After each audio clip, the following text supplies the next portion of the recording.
Our next guest, setting the stage now for a market rally in the year end. Joining me now, Carson Group Chief Market Strategist Ryan Detrick. Welcome back. Thank you, Scott, for having me. Appreciate it. Why is this stage set?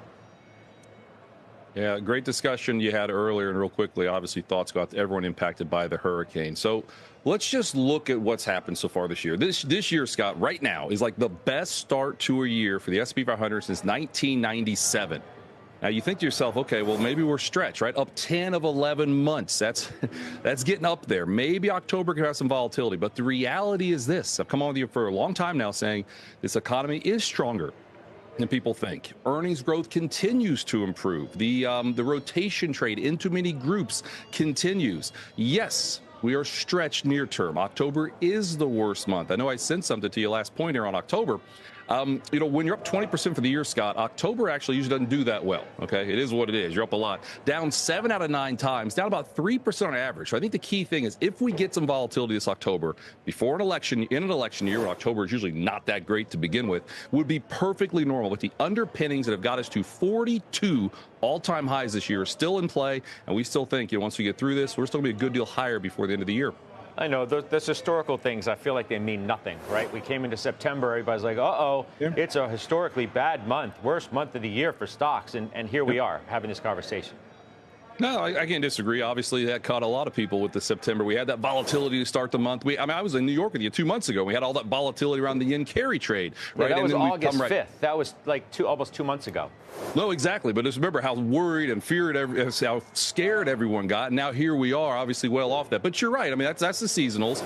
Let's look at what's going on just last week. Just last week we got those revisions in GDP. GDP in the U.S. last 4 years was revised well up over 1%, real GDP. Just to put that in context, Germany grew 0.3% for the past 5 years of their GDP. Incomes have really gone higher. The savings rate, which everyone said was bearish, the saving rate was 2.9%, was revised higher to 4.9%. Okay, the reality is, things aren't perfect, but the underlying pinnings are still there. It's still a strong economy, and there's record earnings. Forward S&P 500 earnings growth is an all-time high, 267. That's the most we've ever seen. We can talk about worries too, but I've been bullish for a while, Scott, and we still think this is the way it's going. There's reason to be optimistic. The Fed chair himself was just talking how good the economy is. I know people want to knock this about it or that about it, but the overall economy is pretty solid, as he said. Labor market, though, softening a bit, still pretty strong. But that leads to my next question. Are you prepared for smaller rate cuts going forward? Because that seems to be the table that the Fed chair himself has set. Mm-hmm. Yeah, we think that's possible. A couple 25 basis point cuts is fine. I don't think another 50. Honestly, do another 50, it might mean the economy's kind of weakening even more, and we don't see that, right? So that's something to think about. Just one other thing, you tried a lot of good talk about rate cuts earlier. We took a look, Scott, when the Fed cuts within 2% of an all-time high. It's actually happened 20 times. It's not as rare as you think. Back in 2019, we saw it.